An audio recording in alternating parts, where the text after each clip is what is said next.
Welcome friends to another r/nosleep video. As always, if you enjoyed this video, please hit that subscribe button. Our story of the day is by Ren Ryder. My roommate left me a strange note. A few days ago, I found a note on my roommate's door.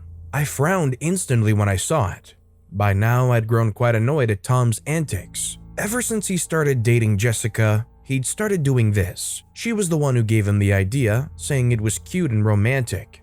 Needless to say, when Tom left notes for me, they were neither cute nor romantic. Half the time they were plain stupid. You can't imagine how often I'd find one saying, "If you read this, you're an idiot," or "Please throw me away." At other times, he used them to actually inform me about things, saying he'd be gone for a day or two, that we were out of toilet paper, or telling me that he'd be working overtime at his dad's law company. You never knew which it was though. When I had a look at this one, it said, "Meet me at the Lebowski's at 5. I was a bit puzzled by that. The Lebowski's was a bar in town we used to hang out at quite a bit in the past. Why today though? Weren't we going to Fred's place to watch the darn soccer game? He'd been going on about it for the past week and begged me to tag along. Why did he suddenly want to change plans? In the end, I shrugged and went on my way to work. To be honest, it didn't matter to me. I wasn't exactly a soccer fan.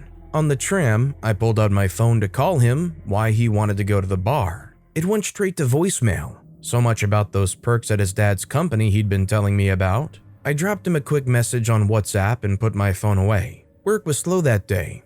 I spent most of it sitting in front of my computer, pretending to be busy, while secretly browsing Reddit. To be honest, I was looking forward to hanging out at the bar. It had been ages. Ever since we'd graduated, we didn't have much time to hang out, and even less since he was with Jessica. It would be nice to chill and have a few beers together again. The moment my shift ended, I was out of the building. 10 minutes later, I was at the bar. It was still a quarter before 5, but I decided to chat up the barkeeper. The dude was pretty much an old friend. "Hey there, how's it going? Been a while, hasn't it?" He eyed me for a moment before he recognized me. His face grew dark in an instant. "Is your friend coming too? You mean Tom? Yeah, he told me to meet him here at 5. Been a while since..." "Okay, listen up. I've got no problem with you. Get yourself a beer, take a seat, fine by me. Once your friend arrives, you two get the heck out of here, alright?" I was dumbfounded. What did he do? I mean, it's been a while, but I'm pretty darn sure he didn't do anything. "Don't care, he's not getting in again. Not after what happened with the girl." "What girl? What the heck are you talking about, man?" "Alright, listen. You want to know what's up? Get yourself a beer, and I'll tell you all about it." Well, I got myself a beer and let the man talk. He told me Tom had been here a couple of months ago with some of his old fraternity friends. Apparently, the guys got quite drunk and started hitting on a group of girls. At first, the barkeeper said he shrugged it off. As the evening continued though, the guys got a bit too touchy, so he told them to knock it off and leave the girls alone. The real trouble started when one of the girls went to the toilet. After a couple of minutes, he noticed that her friends wondered where she was. A quick look around revealed that Tom was gone as well. He frowned, and making sure nothing was wrong, he went to check up on things. What he found was Tom pushing the girl against the wall in the hallway. His hand was over her mouth, and her blouse was ripped open. The barkeeper tackled Tom in an instant, at which point the girl started to scream that he'd wanted to sexually assault her. Of course, Tom said it was BS and she provoked him, but the barkeeper said he knew what he'd seen. He told the guys then and there to get the heck out of his bar. He asked the girl if she wanted him to call the cops, but in the end, she shook her head. Wasn't worth the trouble, she said. As I listened to that story, I had no idea what to say. It sounded like complete and utter BS. Tom wasn't the type of guy who'd do stuff like that. It must have been someone else. "You sure it was him?" "Without a doubt. You guys had been regular for years. No way I'd mistake someone else for him.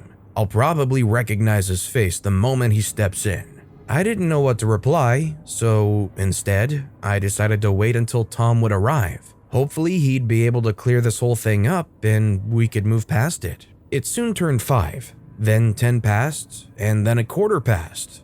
Where the heck was Tom? Finally, someone approached me, but it wasn't Tom. It was some lanky dude who'd entered the bar a while ago. "Sorry, are you Chris?" I nodded, and before I could say a word, the guy handed me a note. I'm supposed to give you that. I say, wait, what's this now? The guy shrugged. Don't know. Some random chick told me a guy named Chris would be here today at 5. Gave me some money, so why the heck not? I looked down at this new note. What was it with notes today, I cursed to myself. As I scanned it, I saw that there were only 2 things on it. A tram station and a line telling me to find Anna Schuster. I sat there sipping from my beer and looking down at the thing. Was this another one of Tom's stupid antics? I looked up trying to find the guy who'd handed it to me, but he was gone already. Instead, I turned to the barkeeper. You know what all this is about? He gave me an annoyed look. What do you think I am, 12? Why the heck would I be passing notes around? Sigh. He was right. This was ridiculous. I finished my beer, paid up, and left the bar to make my way home. I couldn't help but look at the note again. A girl had given it to him, he'd said. Who the heck was it? Had it been this Anna Schuster? Nah, don't think about it. A minute later, I searched for a route to the station on the note. I cursed at myself again, but I was curious what this was all about. The worst part was that the station was on the other end of the city. It would take me almost half an hour to get there. Well, as they said, curiosity is a witch. When I arrived at the station, I found myself in the middle of nowhere. Other than me, only one person, an old lady, had left the tram. It couldn't be her, I concluded. For a while, I sat around waiting to see if anyone else would arrive. Where the heck are you, Anna? I wondered. After I grew tired of waiting, I got up and had a look around.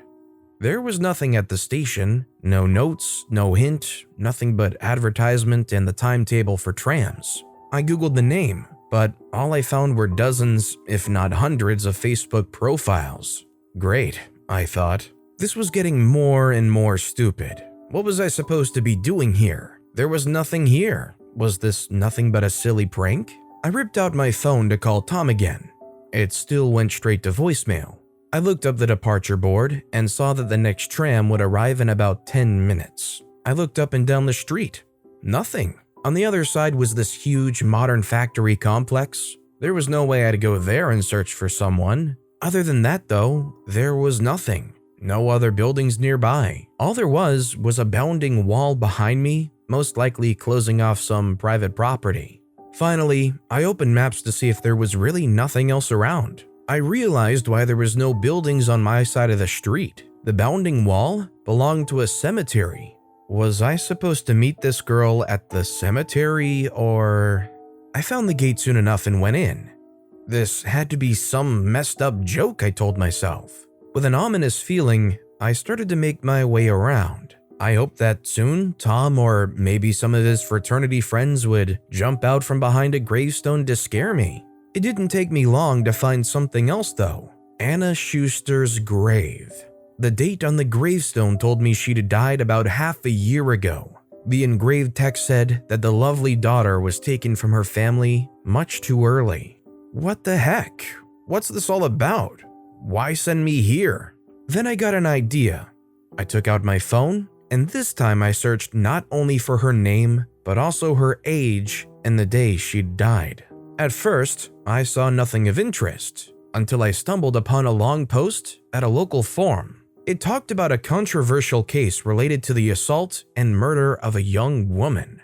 As I started reading, my heart dropped. It described that Anna Schuster had been out with friends, but never made it home that evening. She was found the next morning, dead and the victim of sexual assault.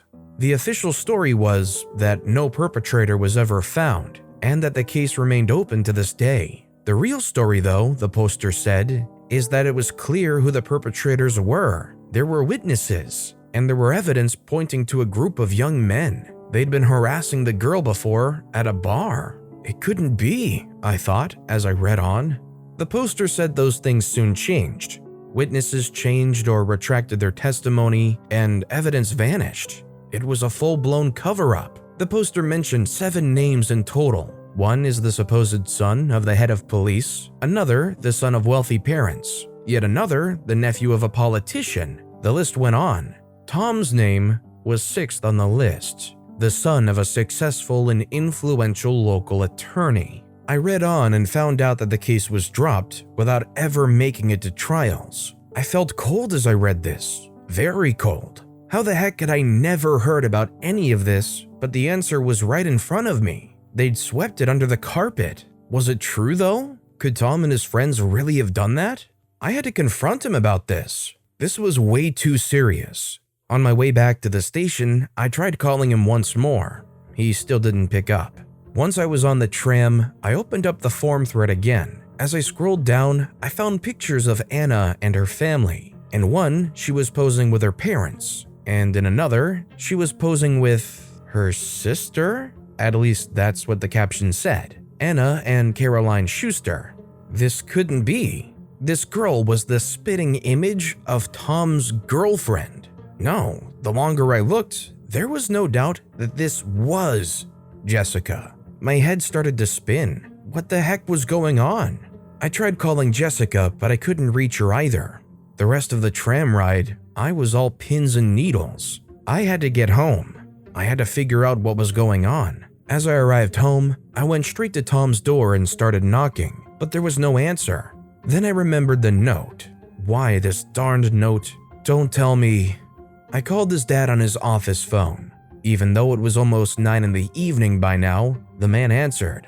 Before I could even so much as ask him, he ranted to me about his useless son who thought it was okay to not show up to work. I cut him off. Tom hasn't been in today? No, he hasn't, the man answered, annoyed. I hung up right away and went back to his room. When I tried the handle, it was locked, as I'd expected. Crap, what do I do? I was way too confused. I walked back and forth before I went to my room. At that moment, I saw another note that was put up on the door to my room. There was only one line on it. The key is in the potted plant in the kitchen. I ripped it in an instant. I felt goosebumps on my arm as I stumbled into the kitchen. In an instant, I found the key and rushed to Tom's door. As soon as I opened it, the smell hit me. It was the strong, irony smell of blood. With shaking hands, I hit the light switch. I stumbled back in shock and disgust. When the ambulance arrived, it was clear that Tom was long dead. He'd been gagged, bound to a chair, and there were various long cuts on his arms and legs. It was evident that these, and the resulting blood loss, had been the cause of death. When the paramedics said he died only a couple hours ago, I realized what this whole thing must have been about. If I'd made it home in time, Tom might have still been alive, and if he'd get me to notice him, he'd have been saved. Instead though, I was out trying to figure out what those notes were all about. Now I knew. The police found something else in the room. It was an audio statement in which Tom admitted that he and his friends were responsible for the death and sexual assault of Anna Schuster. The moment I heard his confession, I crumbled up Jessica's, or better, Caroline's, note in my pocket and hid it. I said nothing about the things I'd found out at the bar and the cemetery or Jessica's true identity. No, I stayed quiet and said I had no idea about the whole thing. So in your opinion, do you think that Jessica, or Caroline, was justified in what they did here? I'd be really interested to see what you guys have to say in the comments down below. But that being said, that's a wrap on another spooky video. If you enjoyed this video, if you could hit that subscribe button, it would mean a lot to me. I make these videos daily, and it's by far and away the best way to support my channel. So no matter what you did, whether it was subscribing or liking, leaving a comment, I just appreciate the heck out of you guys. So thank you all again for watching, and as always, sleep well.